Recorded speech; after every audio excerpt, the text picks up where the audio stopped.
muli, isang masustansyong araw sa ating lahat.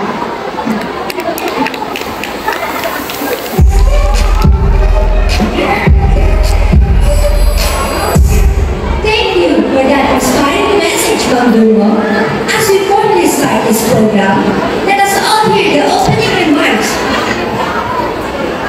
Let us hear now for our inspirational message. Please welcome our school head, Mrs. Maria Josefina Bueno Luna.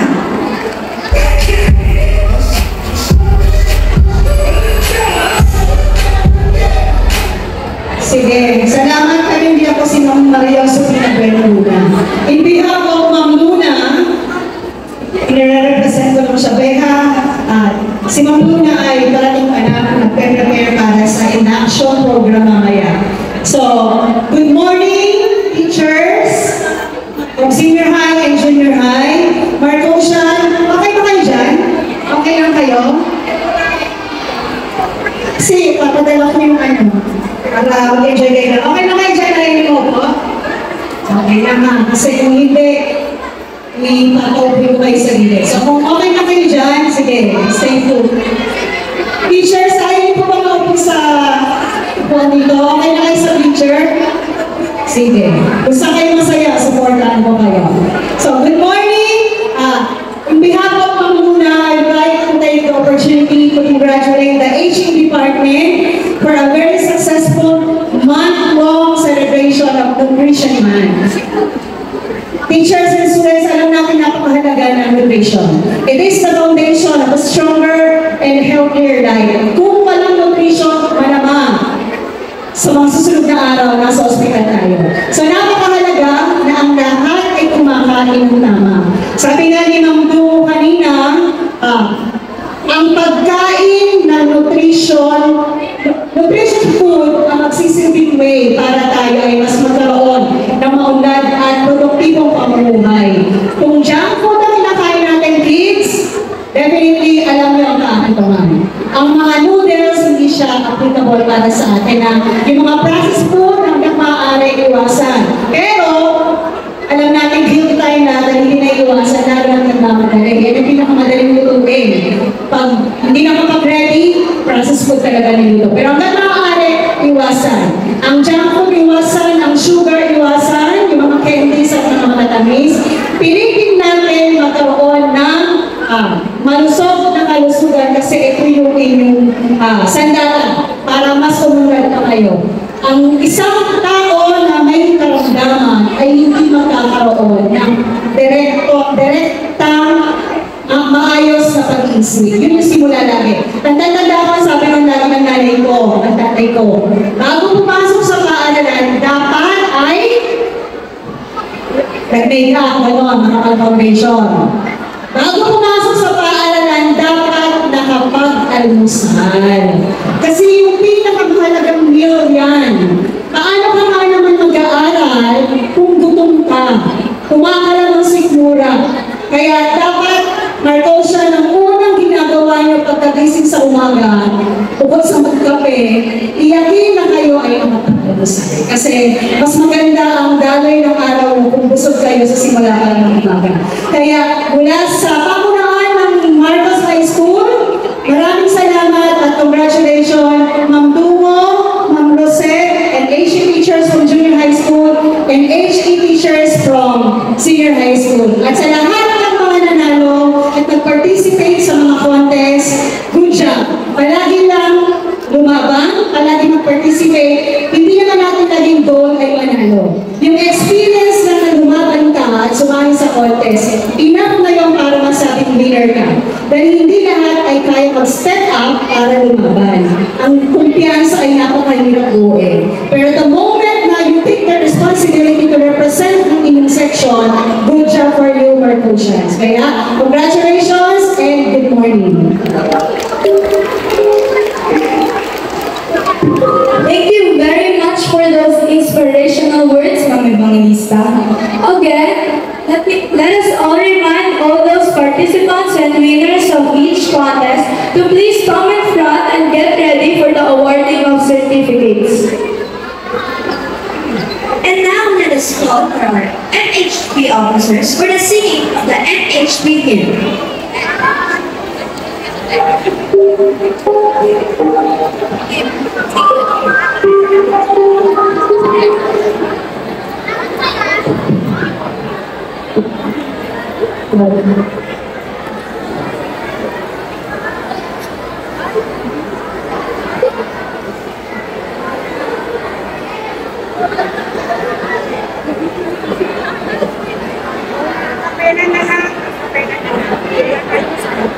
It's a symbol of our youth, our father's faith and reason, symbolize our truth. One purpose bind us together, a purpose strong and great, that we each other in us love to show our pride and strength. Future homemakers of the Philippines, we are ever moving on to build better lives and build better homes now and years to come.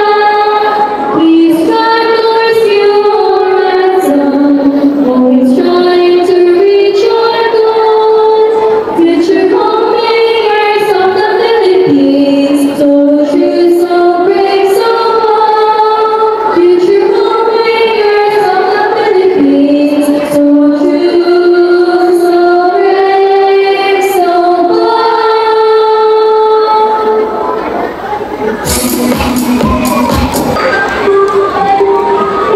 Mabuhay, Mercosur! Let me announce the participants for the Nutri slogan. Okay, we have Alyson Fernandez from grade 7 Pearl.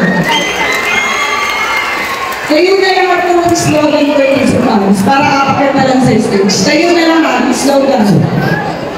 Kayo na. Okay, so we have Alyson Fernandez from 7.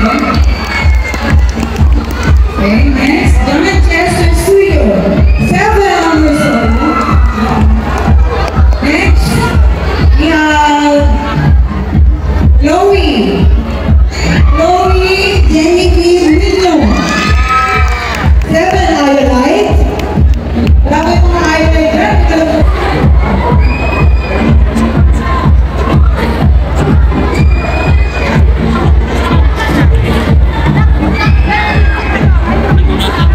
May we call on Ma'am Juliet Cañete and Sir Clarence Sortilos. Let us give them a round of applause. As we so for now, I'm calling all the winners from the Nutri Jingle Contest, starting from Adrian S. Serrano. Okay, calling all the participants, Section Balatas, Grade 8, Shakespeare, and Bolosan. Please come here on stage. Serrano. I call on Mantumo and Amlicel. Please be with us on stage para po sa picture natin. Next, Jake Luis Aguilar. Ashley Nicole Iyo. Pauline Manami. Opi Oria S. Labos. Shanti Manuel as the second placer for our Nutri Jingle Contest. Yan. Sila po ang nakapunta ng third place so tumingin sa camera for a photo call. Princess Manansala, Phoenix Sanis, Bistro, Santino, Raiz, Bergoglio, Lawrence Haro,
Okay.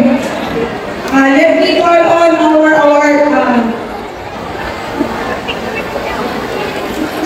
Mr.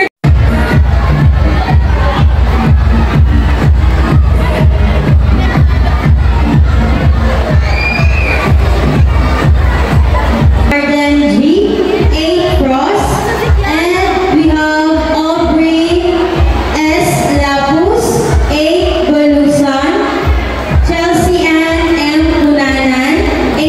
Joaquin, and lastly, Ralph Andre D. Cabilia, A. Longfellow. Braganza. Christina Braganza, Cassandra Braganza. Maxine Althea F. Pineda, Open Amity. Second place goes to Bianca Meiti Navarro, Open Generosity. And our turn, Isabella H. G. Bautista, Open Honesty.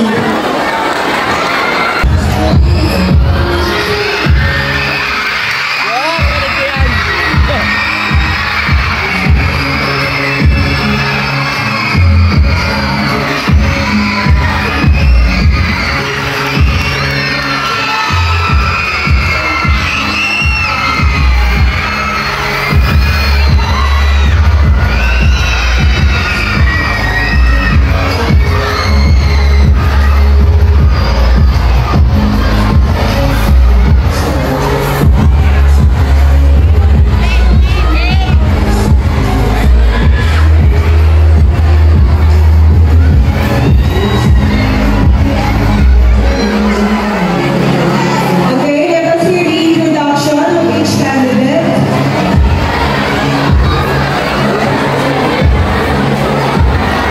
Pleasant morning, everyone.